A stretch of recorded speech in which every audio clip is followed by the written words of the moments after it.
Welcome to Wine Library TV. I am your host, Gary Chuck, and this, my friends, is the Thunder Show, aka the Internet's most passionate wine program, and we're going to take a little trip to central Italy, and we're going to focus on a grape varietal that I'm very passionate about.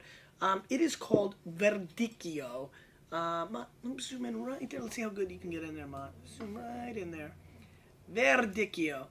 A really interesting grape varietal, almost exclusively found in central Italy, in the Marche region, often.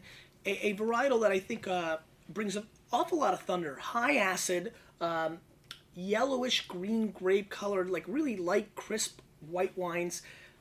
Beautiful aperitif wine. I love the acid. You know I'm addicted to acid. And just really clean wines that I go really well with a variety of fish and shellfish and just classic Mediterranean kind of fare. Just really, really intriguing wines. Highly underrated in my opinion.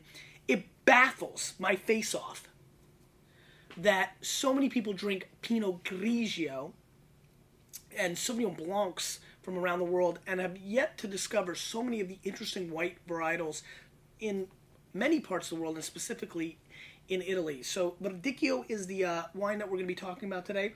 When the wines from Verdicchio do allow 15 up to 15% of Trebbiano and Malvasia, Verdicchio is the grape, and I'm a big fan. And let's get right into it. So Brunori, La Game, Verdicchio, $12 US.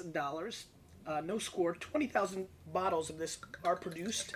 And they are fermented with their skins in cement tanks. So really small producer, super nerdy. You can see nice little golden color. Let's give it a snippy snipperoo.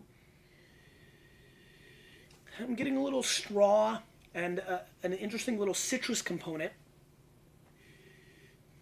Good fruit, actually. A little hint of straw, a little citrus, a little fig action on the nose. Pretty fruit. Let's give it a whirl.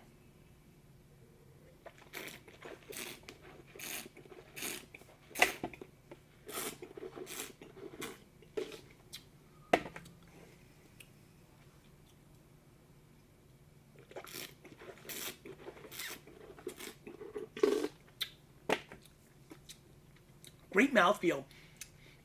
Really interesting, really interesting acid mixed in with like a melon. So the acid is great. I mean, it's like you know, switchblades coming out and like Shredder from Teenage Mutant Ninja Turtles attacking my palate. Good fruit though. Green apple meets melon. Really nice finish. Nice little effort. I gotta tell you, I'm a little bit taken aback by this. This is probably better than I expected to be, mainly because it has a little more oomph, has a little more body to it than I would have expected. And all in all, I'm taken aback by this. This is a really nice wine. Brunori brings the thunder and starts the Verdicchio show off with a blast. I'm actually going to score this wine 90 points. I think this is a really substantially, significantly underpriced wine that is really much, much better than I would have expected. Made in a style that is very appealing to my palate. You've got to like the acid to like this wine. It might be a little hair too much for some people, but I can't imagine anybody's palate not feeling this was an 88 to 91 point wine. Really good start, really nice flavor profile.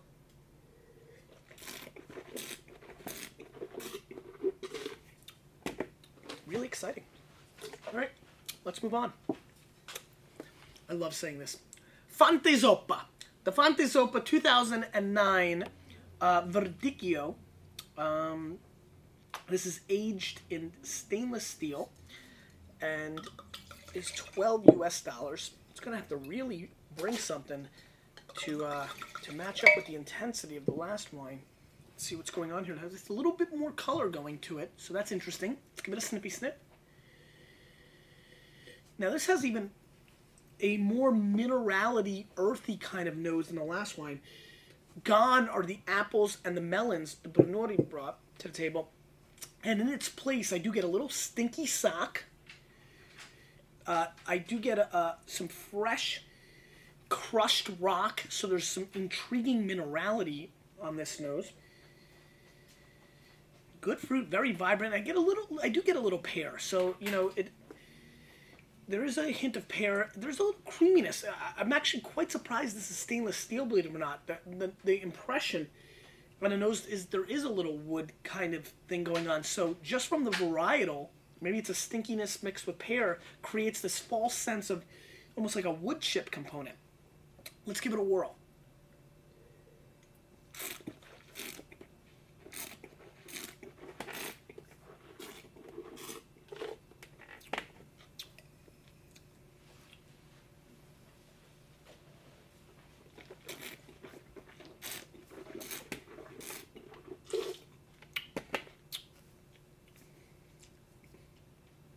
Pretty good. This is a category I enjoy. The minerality comes through on the palate.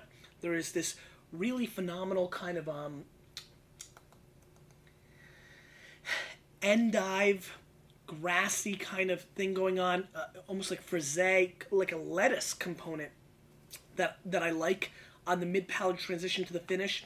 Almost like an apple salad, right? Like lettuce and apples, maybe a little walnuts. It feels like a meal to me. It's got that kind of substance, and it's quite chewy for a white wine.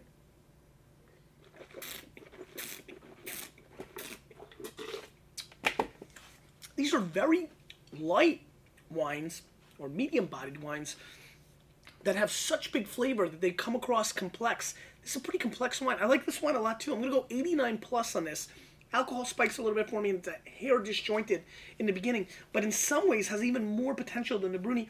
Both these wines, for $12 US, are bringing substantial thunder, and we've done this show for a long time. We're getting very close to 1,000 episodes, and I've got to tell you, it's been a long time since we featured a varietal and a kind of nerdy, maybe this is not the most under the radar, but how many of you have ever had a Verdicchio?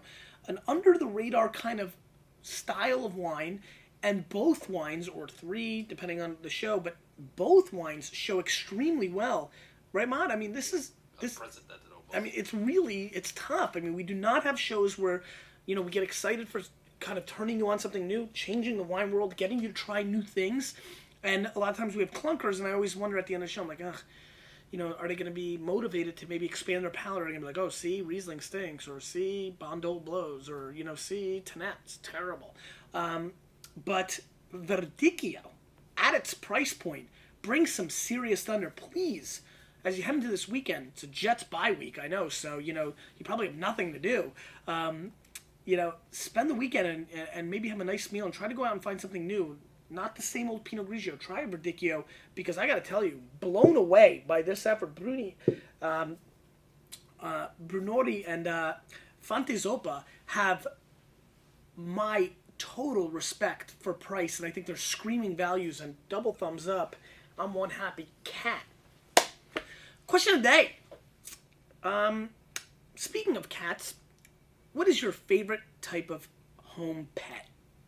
And if you've had an all-time great home pet, why don't you give it a shout-out? Matt, you grew up with a pet?